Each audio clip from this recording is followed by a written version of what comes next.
সুপ্রিয় বন্ধুরা, আসসালামু আলাইকুম।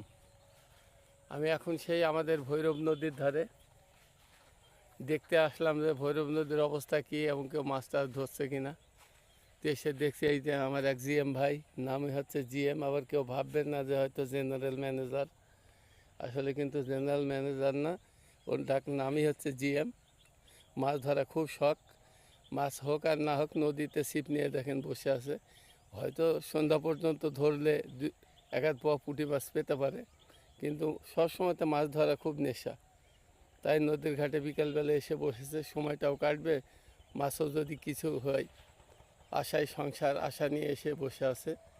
নদীতে পর্যাপ্ত মাছ আছে, কিন্তু দেখতে পাচ্ছেন পানিতে প্রচুর জঙ্গল হয়ে গেছে। এই পানির জঙ্গলের কারণে কোনোভাবেই মাছ মারা সম্ভব হচ্ছে না। ওই যে দেখতে পাচ্ছেন ওই দূরে আরেকজন ছিপ নিয়ে বসে আছে। সব মিলিয়ে মানুষ আশায় সংসার, সেই সাথে মনের এক একজনের এক এক শখ।